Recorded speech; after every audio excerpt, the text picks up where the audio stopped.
ANF का मुल्क के मुख्तलिफ शहरों में मुनशियात स्मगलिंग के खिलाफ क्रैकडाउन जारी है। 7 कार्रवाइयों के दौरान नाइजीरियन बाशिंदे समेत 4 मुलजमान गिरफ्तार। कार्रवाइयों में 37 करोड़ 50 लाख रुपए से जायद मालियत की 417.69 किलोग्राम मुनशियात बरामद कर ली गई है। आपको अहम खबर देते चलें कि ANF का मुल्क के मुख्तलिफ शहरों में मुनशियात स्मगलिंग के खिलाफ क्रैकडाउन बदस्तूर जारी है। 7 कार्रवाइयों के दौरान नाइजीरियन बाशिंदे समेत 4 मुलजमान गिरफ्तार कर लिए गए हैं। इसी पर मजीद बात कर लेते हैं। लाहौर से हैं ब्यूरो चीफ गौहर सईद। जी गौहर, अपडेट कीजिएगा। जी बिल्कुल, ANF का मुल्क के मुख्तलिफ शहरों में मंशियात स्मगलिंग के खिलाफ क्रैकडाउन जारी है और 7 कार्रवाइयों के दौरान नाइजीरियन बाशिंदे समेत 4 मुलजमान गिरफ्तार किए गए हैं।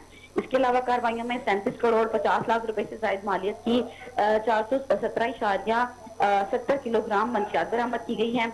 और मजीद जो कार्रवाइयाँ की गई हैं उसमें कराची में कोरियर ऑफिस में भेजे जाने वाले बरतानिया भेजे जाने वाले पार्सल से लेडीज पर्स में छुपाई गई 93 ग्राम हेरोइन बरामद हुई है।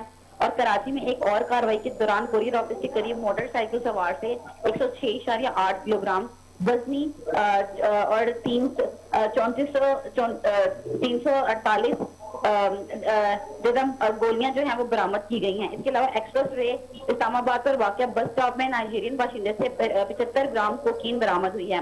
और GT रोड पेशावर पर वाक़या बस स्टॉप के करीब गाड़ी से 9.6 किलोग्राम अफीम बरामद की गई है और मुलजिम को भी गिरफ्तार कर लिया गया है।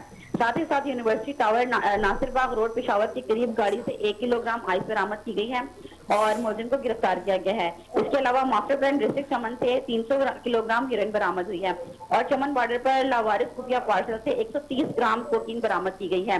और तर्जुमान ANF के मुताबिक कार्रवाइयों का इंसदाद मंशियात एक्ट के 1997 के तहत मुकदमा दर्ज करके तहकीकात का आगाज भी कर दिया गया है। जी, तफसीलात के लिए शुक्रिया गौहर।